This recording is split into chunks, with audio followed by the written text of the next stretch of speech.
Thank you, Dave. 11 degrees at the airport at 7:03. Good morning, everyone. Another section of Calgary's downtown cycle track network is open this morning. You can now ride along 5th Street Southwest, which runs right beside our building here at the downtown core. The bike-only lanes run along 5th Street from near 3rd Avenue, near the Devon building downtown, all the way south to 17th Avenue. This section of the network gives riders a long north-south route through downtown, under the 9th Avenue Railway tracks and through the Beltline. Having a cycle track under the railway is something a lot of cyclists have been asking for. The city says the $7 million price tag is relatively small when considering the usage and the overall transportation budget. If you boil it down to how much we're spending proportionally, it's less than 1% of the transportation budget. Bicyclists in numbers, we know at their minimum it's 1.3% of the population bikes to work in the month of April when they do the study.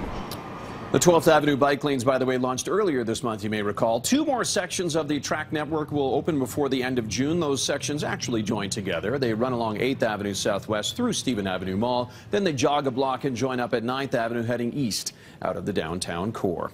Councillor Jim Stevenson thinks City Council should not be getting involved in decision-making when it comes to e-cigarettes. Stevenson voting against a committee recommendation to ban e-cigarettes in places where regular cigarettes are also banned in Calgary.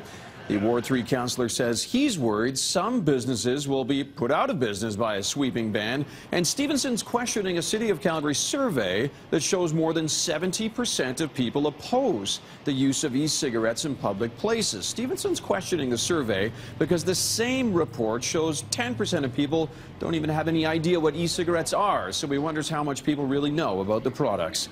The ban, by the way, could become official when the issue goes before full City Council on June 29th. It's annoying.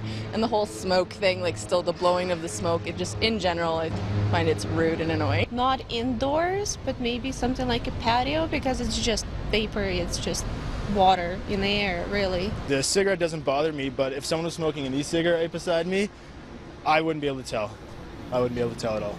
If the e-cigarette ban passes, you will no longer be able to vape in public places like in restaurants, stores, offices, and on Calgary Transit property. Overseas in Malaysia, 2 Canadians and 2 other Westerners have pleaded guilty this morning to a charge related to a group of tourists posing naked on top of Malaysia's highest mountain. British media reporting Saskatchewan siblings Danielle and Lindsay Peterson, along with a British woman and a Dutch man, have all pleaded guilty to a charge of committing obscene acts in a public place. The 4 who avoided trial by pleading guilty were remanded in custody. They're in jail. They could reportedly be sentenced to up to 3 months in prison or fined, or both. The case, by the way, has stirred controversy in this Southeast Asian country where a lot of people believe Mount Kinabalu holds spirits of their ancestors, very culturally significant. Some have suggested the disrespectful act caused the recent earthquake on the mountain.